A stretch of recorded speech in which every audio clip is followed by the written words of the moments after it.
Today we're gonna take a look at the books that raised me, at the books that I'm completely ashamed that I read, at the books that I could hide from you, but I'm not going to because I want you to judge me. We're gonna go down memory lane a little bit today. We're gonna go on my Goodreads and look at the years 2018, 2019, and 2020 up until I was 19 so that we can see what kind of books used to have a chokehold on me as a teenager. This is my Goodreads profile. You can laugh at my profile page.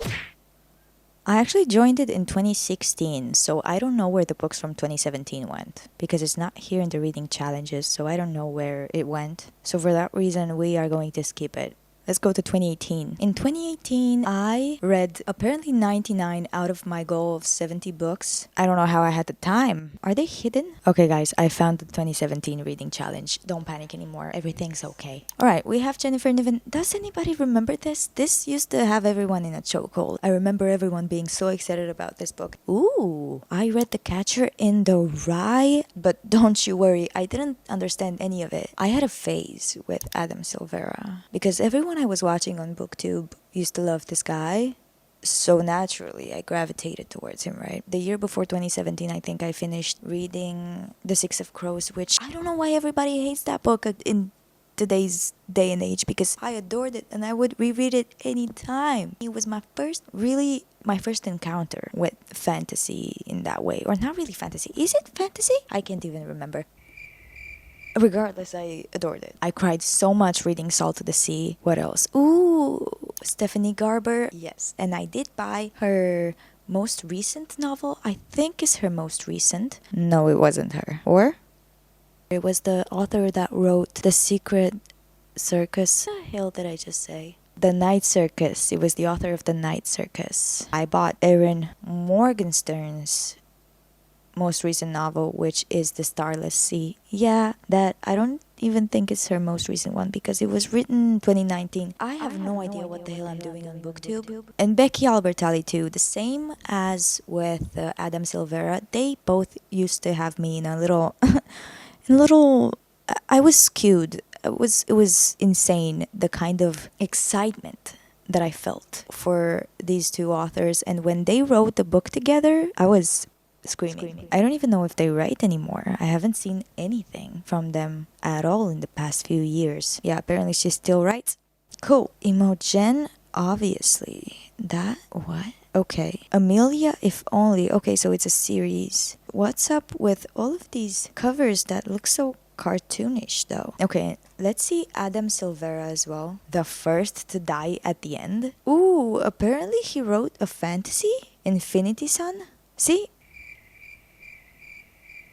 I don't know anything about that.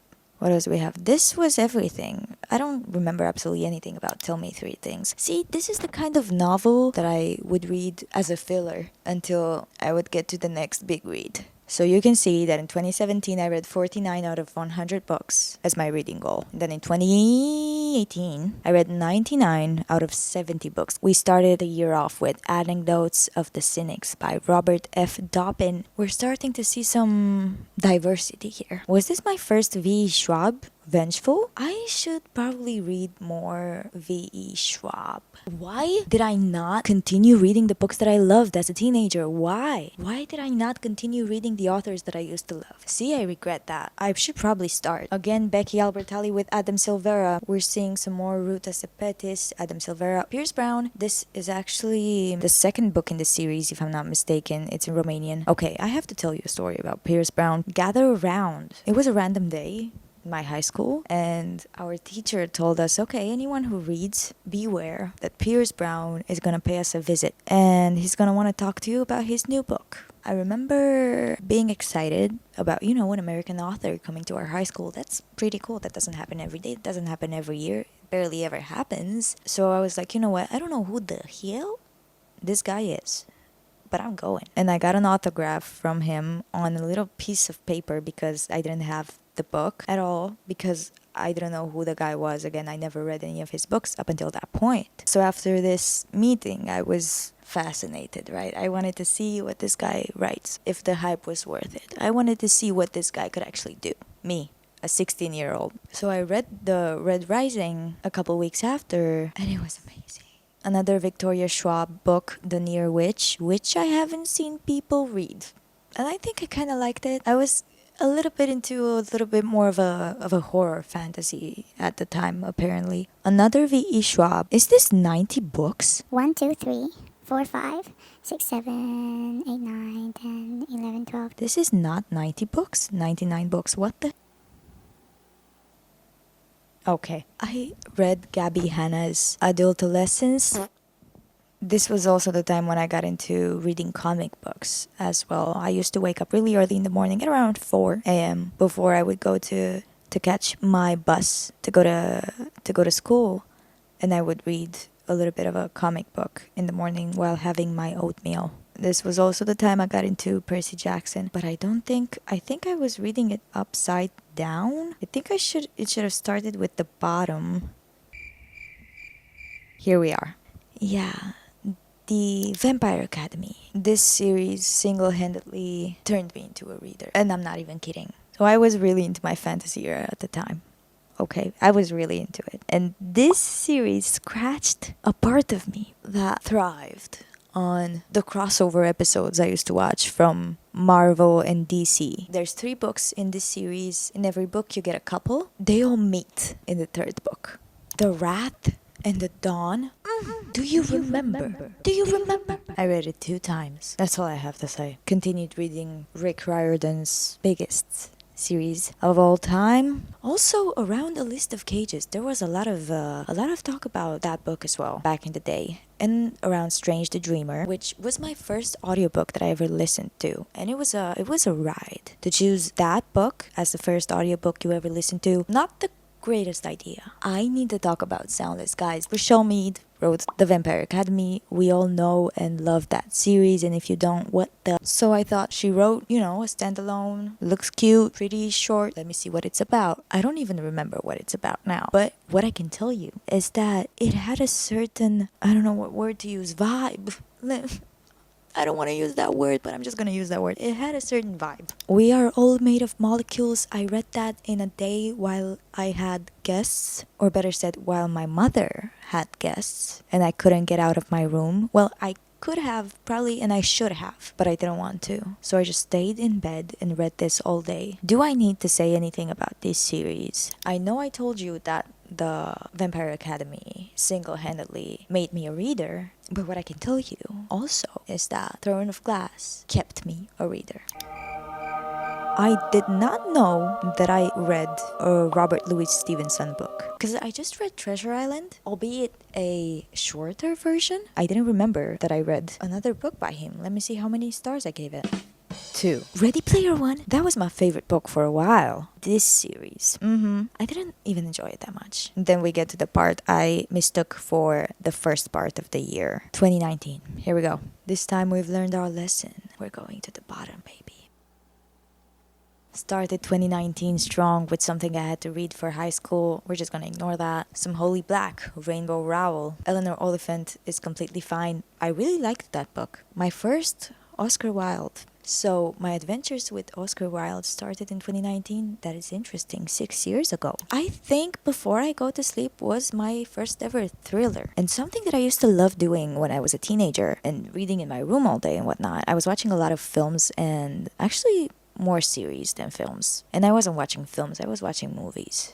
Back in the day, I used to go through a book as fast as possible. If it had a movie out, I would watch that movie right after I finished the book. I wouldn't give the book any kind of break after I finished it. I just would flip the last page, put the book down, open my laptop, put on the movie. And it was a ride. And I did that with the entirety of The Hunger Games, and I loved it. I continued with my Oscar Wilde. I read V for Vendetta and then watched the movie, of course. I tried reading Junkie, but it was a no-no. The Night Circus by Erin Morgenstern. There was this YouTuber that used to talk about this book all the damn time. Because she wouldn't shut up about it, I just read it and I liked it. Kingdom of Ash. I finished reading the series in 2019. It was such a sad time for me. I was depressed for a week after finishing Throne of Glass. And The Stranger, I read that when I came home from a party at 6 a.m. I made myself a little coffee and I read this book.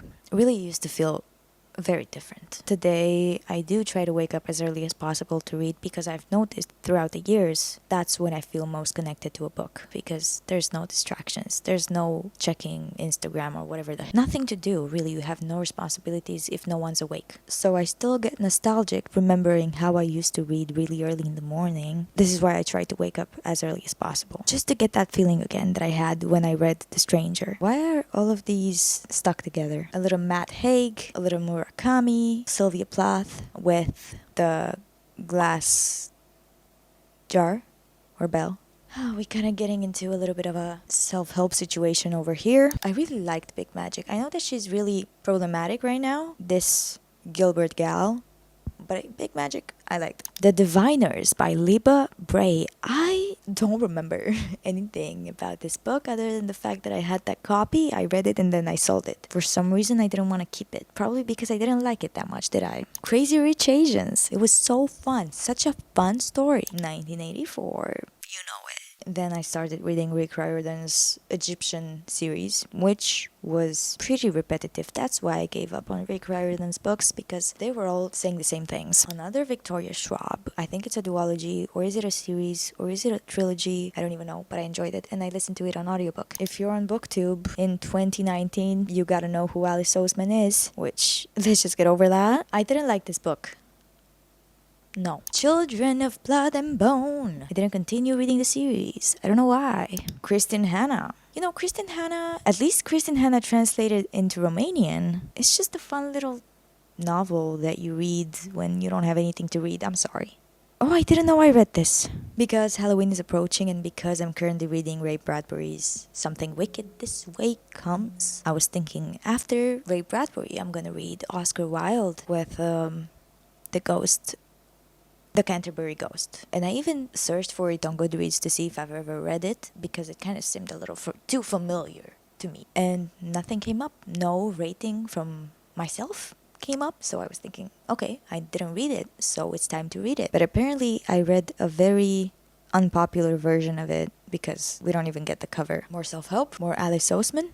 And that's it. 92 books for 2019. The last year. The last year of my teenage years. 2020. And what was my reading goal for 2020, you should ask? Yes. It was just one book. Of course, in reality, I wanted to read 100 books, but I think I didn't want to put that much pressure on myself anymore. I think I started to mature a little bit, you know? So let's go down.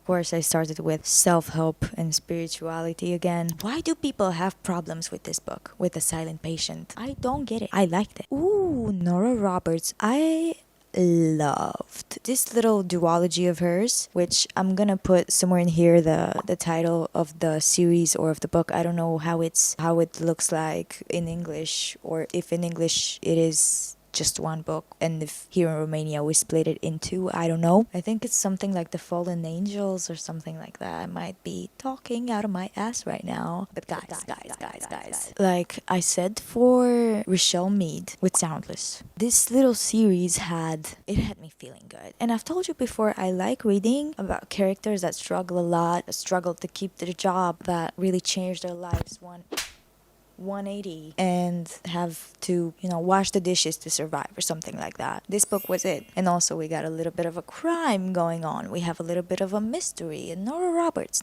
don't sleep on her. I'm telling you, even though I definitely slept on her after reading this. Okay, I'm excited about this. I'm excited about The New Me by Halle Butler. I have read 2 books by Halle Butler this year. Does she write characters that are really insufferable? Yes. Does she make them complain on every page? Yes. Do I like that? Yes. Kind of.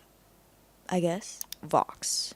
Good book. It's about people, oppressed people, that have a set limit of words that they can speak in a day. And if they utter more words than that, they get electrocuted by this bracelet that they have. There's a big revolution after that, of course. Like in any good book. I do consider it a little bit of a classic. My first Ottessa Moshfegh was read 5 years ago. The continuation of Call Me By Your Name. Find Me. It was great. Lie With Me by Philippe Besson. Another great book. I wanted something like Call Me By Your Name. I think I literally wrote on Google books like Call Me By Your Name, and this showed up. I started reading the saga comic books. It was a period, it was a period of my life that I enjoyed. I was reading one volume a day, and here I was counting it towards my Goodreads goal because I wanted to feel good. Jeanette Winterson, which I didn't like this book actually, but I'm thinking, given the fact that I read it in Romanian, I am not reading translated works of American or English authors anymore. I'm not. I'm reading it in English, and I've been doing that for the past 4 years, I think, because reading a translated work of an author whom you speak the same language as is useless, and it also takes you further away from the actual story. So I'm not doing that anymore, and I think that's why maybe not like written on the body. Is that how you translate it? The Song of Achilles was my favorite book. Again, just like it was with Ready Player One, just like it was with Call Me By Your Name after I read them. But this one was actually a little bit different because I cried a lot.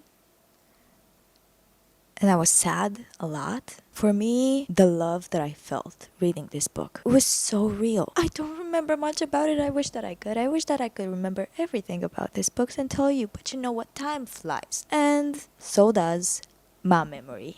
Alexandre Dumas with the Nutcracker. Yes, this is very close and dear to my heart because of Barbie and the Nutcracker. What else can I say? I started reading Bridget Jones in 2020. Listen, I can defend myself, okay? I was in my dorm room by myself, and I needed some kind of entertainment, for God's sakes. Okay, that was all. These are the books that I read in my teenage years. Guys, come on, don't be so harsh. Look at me. You think I'm proud? I am a little bit. I can't keep my eyes open anymore.